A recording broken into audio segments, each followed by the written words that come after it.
Hello everyone. Welcome to the Happy Life podcast. Before we start, for those of you who are joining this podcast for the first time, this is the place where I mainly share two types of content: personal financial management skills and life experiences that I have accumulated. Once again, welcome. Now let's begin today's topic. A few days ago, I had the opportunity to visit the grave of a friend located in a cemetery in a suburban area of Sydney. The cemeteries here are often very beautiful and peaceful, so after visiting the grave, I decided to take a walk around the cemetery.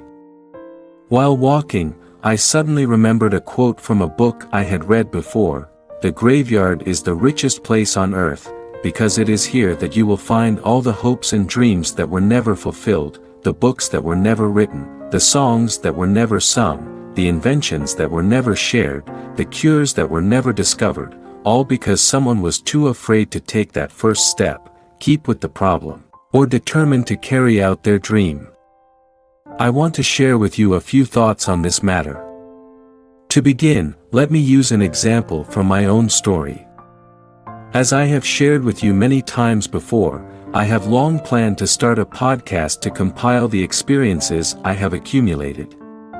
However, for a long time, this remained an unfulfilled plan due to various reasons, both objective and subjective. As I once mentioned in a previous podcast episode, if I were to pass away unexpectedly, my grave would undoubtedly hold many untold lessons and uncompiled experiences. At that point, my grave plot would likely be quite valuable, which would be a regrettable loss not only for me but also for those around me. And this is just a small story about my own accumulated life experiences. Out there, countless other stories exist: unrealized inventions, business ideas that could have brought significant profits and employment to others. How many of these have been realized, and how many remain unfulfilled dreams? Adding all these up, we can understand why it is said that the land in cemeteries is so valuable. Surely, each of us, to some extent, has dreams and plans we often tell ourselves we will pursue someday. But whenever we start to take action, a multitude of issues immediately arise in our minds, reasons like not having enough money, time, experience, or the necessity to attend to our primary jobs. These numerous reasons pull us back to the familiar phrase, "I will definitely do it someday." However, the phrase, "someday," is very dangerous because it is so indefinite. Someday often equates to procrastination and sometimes to never. It is the path that leads to unfulfilled dreams beneath the tombstones, as in the story we just discussed. So why do we procrastinate? I believe that besides the main reasons within ourselves, it is also due to the way we design our lives, which inadvertently creates a lot of inertia for us. We are born, grow up, go to school, graduate, get a job, gradually accumulate wealth, and begin to build conveniences around us. Initially, we buy a phone, then save to buy a car, a house. Once we have a house, we start purchasing more amenities, and gradually, the comforts increase. Day by day, bit by bit, we build a cocoon of conveniences and familiar activities around us. In the morning, we know which coffee shop we'll drink at, which place we'll have breakfast at, what tasks we'll do when we get to the office, where we'll have lunch, and in the afternoon, we return to the company to do tasks that aren't necessarily easy but aren't too difficult either. Everything flows smoothly, comfortably, and safely without any risks. However, this lack of risk is the most dangerous thing for our lives because it gradually lulls us into complacency. It's like the story of the frog. If we put a frog into a pot of boiling water, it will immediately jump out. But if we place it in cold water and slowly heat it up, the frog will gradually get used to the temperature until it doesn't realize the water is boiling and it dies.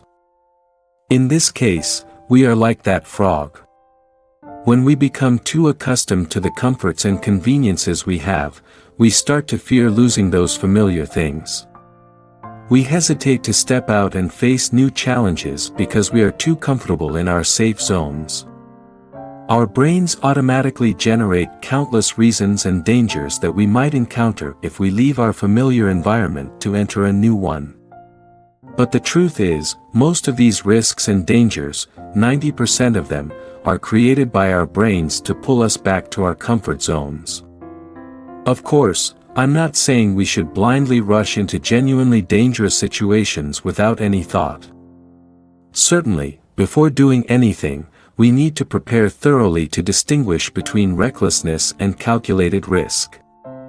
I've analyzed these aspects in detail in the podcast episode Living to Experience.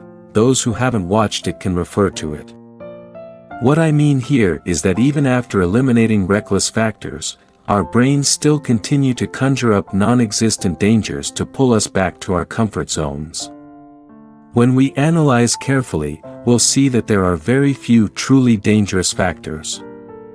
For example, if we switch to a different job, we fear we'll have to work harder to navigate a new, unfamiliar role. If we move to a different city, we fear we won't be able to visit our favorite coffee shops anymore. If we move to a different country, we fear we won't speak the language or have friends around anymore. All these things are not dangerous, they are just fears of losing the familiarity and conveniences we have had before. Their ultimate purpose is to pull us back to those conveniences. This is similar to the story of the frog. These comfortable environments are like the pot of water that gradually heats up each day, until one day, when we are lying on our deathbeds, the water has already boiled, and it is too late for us to jump out. We will lie down with countless plans and countless unfulfilled dreams. Now, I will share with you a small trick that I often use to overcome my inertia and motivate myself to embark on new journeys. At such times, I often tell myself that, in reality, I have nothing to lose. I often say to myself that I started with nothing, and as long as I avoid getting into debt, doing things that could endanger my life, or actions that could land me in jail, everything else isn't risky at all. At worst, I would lose everything and return to having nothing. I still have my knowledge and experience, and just those two things are enough for me to earn 3 meals a day. This simple mindset has helped me overcome my inertia many times. The day I decided to go to Australia, like many others, I was afraid that I would lose the career I had painstakingly built. Moving to a new country meant starting all over again, and I feared I might not succeed in a foreign land. At that time, I simply thought that at worst, I could just board a plane for a few hours and return home. Everything would immediately go back to the way it was. At worst, I would be trading money and time for experiences. More recently, when I decided to give up all the job positions I had built over more than 25 years to retire and focus on my own projects, I had many doubts and worries. But once again, I thought, what's the big deal? At worst, I could take a break, and if things didn't work out, I could always go back to work. This mindset has helped me become much bolder and more determined in making decisions to step out of my comfort zone. It has been very useful for me, and I hope it will be useful for you as well. Hearing this, some of you might say, but what's wrong with living a peaceful life without any turmoil?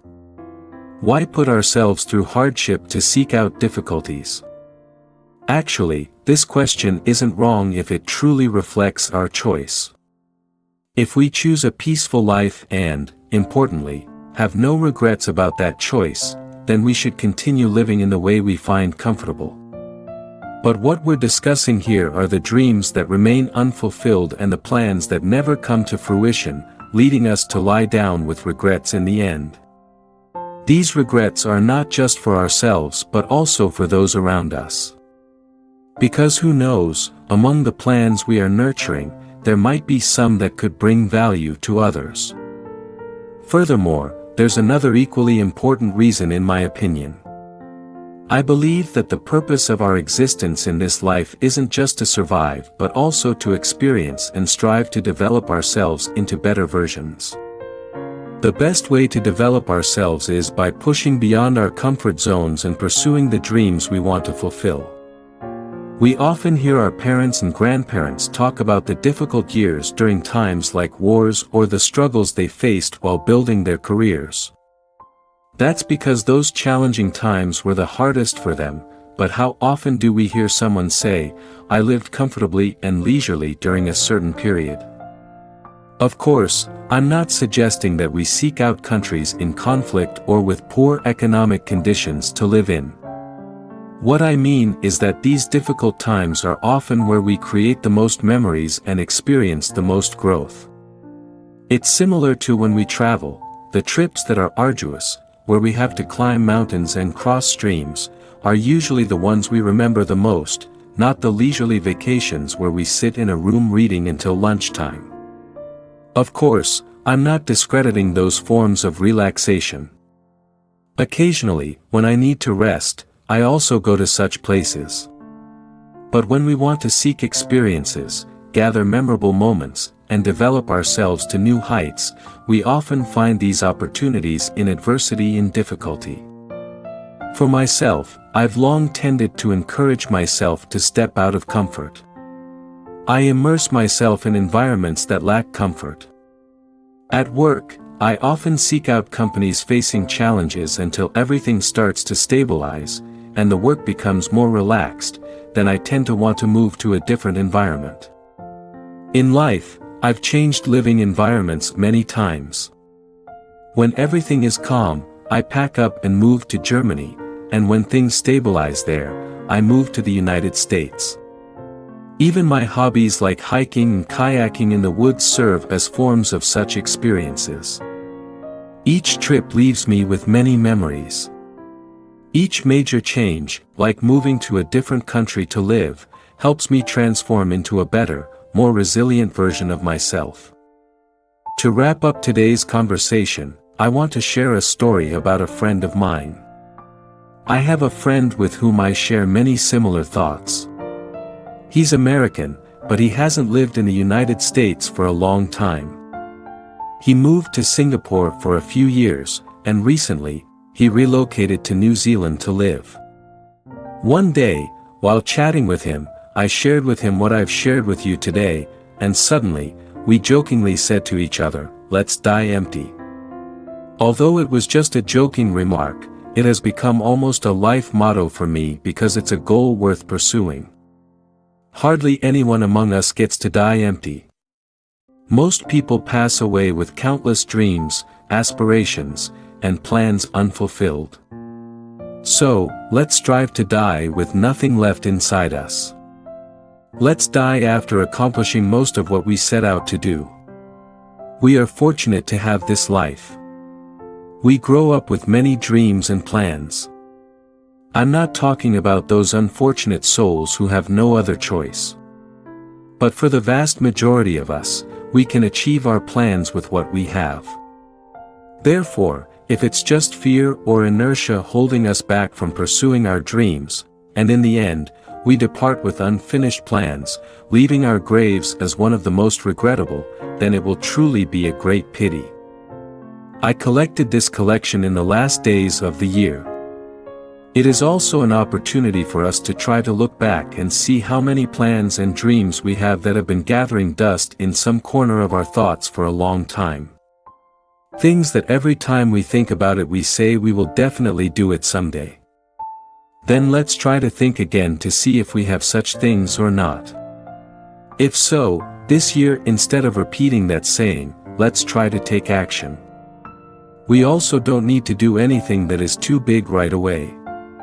My motto has always been to walk slowly step by step, but it is persistent and long-lasting instead of running fast for a while and then everything continues to be shelved. It is important that we take the first steps on the journey to realizing our plans because there will never be a perfect time to do it all. The most perfect time is right now. Let us die empty-heartedly, first for ourselves and then for those around us. The more bullet points that are crossed off each person's list, the better off everyone around them will be. Let us die in an empty way so that the land can only take our bodies. All the remaining plans and ambitions have been fulfilled so that the plots of land in the cemetery will be no longer are the most expensive plots of land in the world, because then underneath those plots of land it is just jars of ash. That's what I want to share with you guys in today's episode. If you find this content useful, please share it with your friends and relatives. In addition, as usual, because YouTube's algorithm prioritizes videos with many likes, if you like this video, please click on the like button to help make our postcard more popular. Thank you for your follow-up. Wishing you all a peaceful evening.